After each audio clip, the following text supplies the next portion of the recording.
Hey guys, how's it going? Welcome to my video. Alright guys, let me tell you guys how I fixed my car the other day.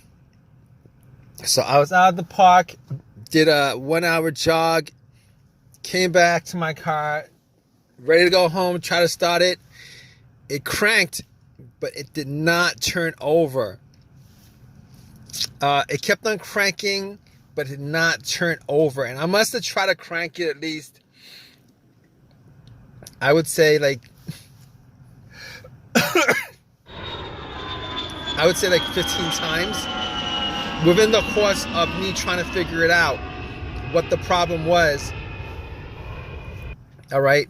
So I'm like, okay, what could this situation be considering?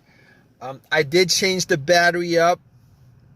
I changed the battery maybe 2 months ago. It's got a brand new battery. It's not the starter. I know 100% it's not the starter. Obviously, it cranks. The starter cranks the car. It cranks. So I'll rule out the starter. Everything having to do in the starter, ruled out. And basically, it was a strong crank. So I was pretty sure it wasn't the battery. But just in case, I turned on the light. The headlights went out. See how bright they are, and they were pretty bright. So I was like, it probably isn't the battery. I was thinking maybe I had a defective battery, but I was pretty sure it wasn't the battery. All right, it wasn't a slow crank. It wasn't like, it wasn't a slow crank. It was a strong crank. But here's what I did anyway. I actually got my power pack, put it on, and try to crank it that way just to make sure it's 100% not the battery. And it cranked. It wouldn't start. Did the same thing. Definitely wasn't the battery.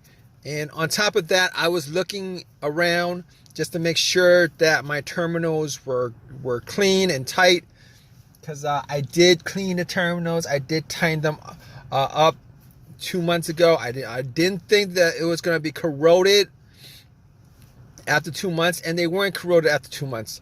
So I was like, all right, okay, I know what the obvious is, but I'm going to go through these steps, just to make sure that I pretty much troubleshoot the easiest things, and then I'm going to go to, the bigger issues. So at that point, I knew it wasn't the starter. Obviously, it's not the alternator. I'll rule those things out. You guys in this situation, you guys don't want to start ruling things out as what the issue is.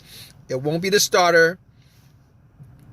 If it's a strong crank, it's not the alternator. If it's a slow crank, wait.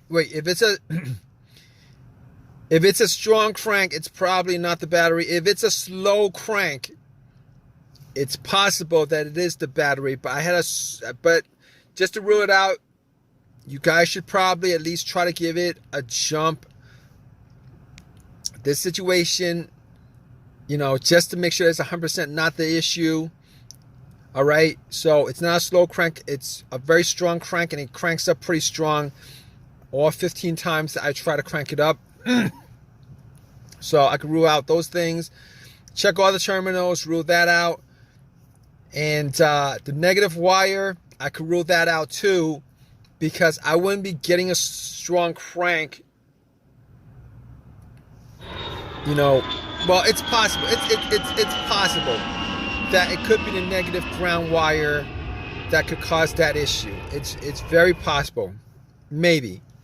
But I was getting a strong crank, so I was pretty sure that all the wiring were tight and good, and it wasn't with the negative or the battery or any of the other stuff. So moving on from that, I'm thinking to myself, okay, maybe it's a fuse. Maybe it's a fuse, the fuel pump. Maybe it's a relay to the fuel pump. Maybe it's the fuel pump itself. Could be the car's computer, all of those things. All right, and I'm going to help you guys troubleshoot this because I troubleshooted it. All right, it's how I troubleshoot this whole entire issue. All right, you guys have this situation. This is how you guys troubleshoot this issue. All right, you guys have a crank, but it won't turn over. Here's how you do it. All right, maybe it's the car's computer. Now, I was not getting a check engine light on the car. I was not getting a check engine light on the dash. So I could pretty much rule out a whole bunch of things. All the sensors, all the things that be caused by the sensors, I could pretty much rule out. There was no check engine light.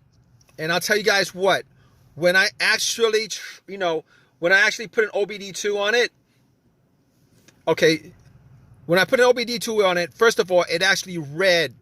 It ran through the scan, gave me a whole readout. So I knew that it was probably not the car's computer to begin with. That's very important. There are situations where the car's computer has issues communicating with the car itself, whether it's a wiring issue, whether it's a blown fuse issue, a short or whatever. Sometimes that occurs. And when that occurs, it will cause the car to crank but not start. All right. And there's a whole host of things I could run down with this, but I could rule out that.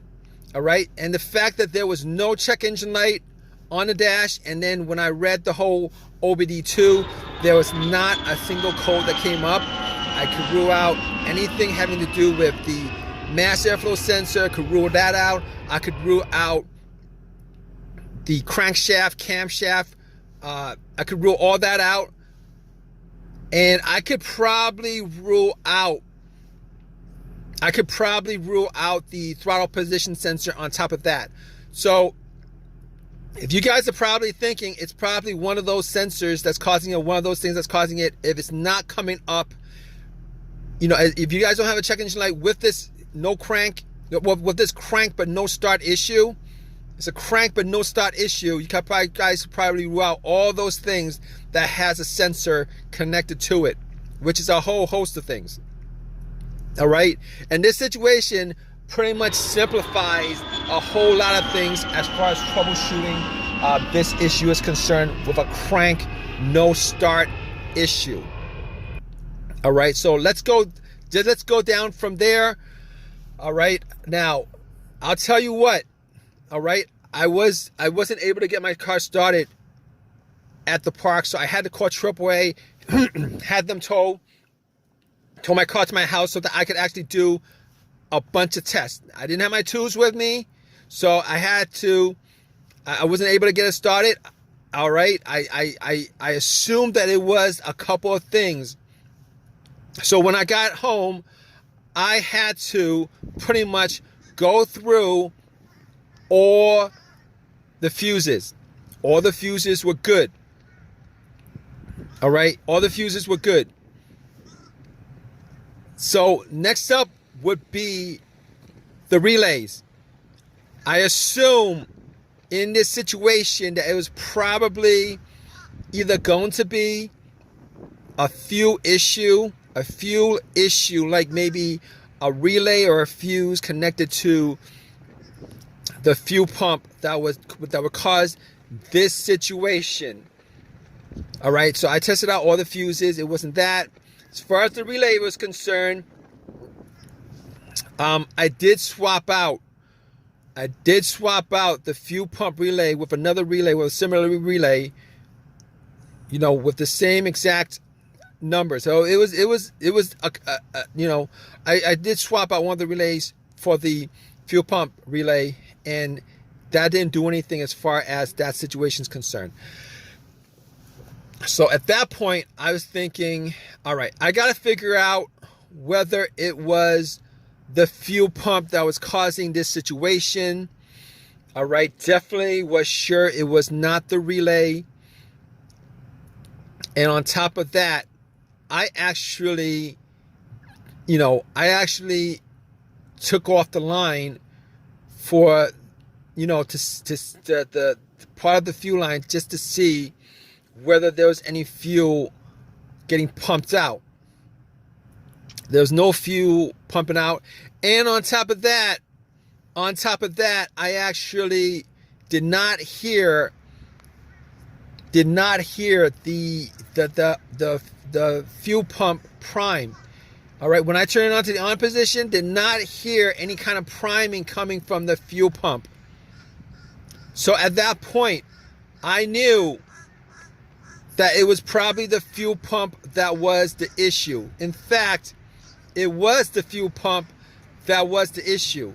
Now, I was hoping that it would have been the fuel pump relay. If it was the relay, it would have been a quick fix.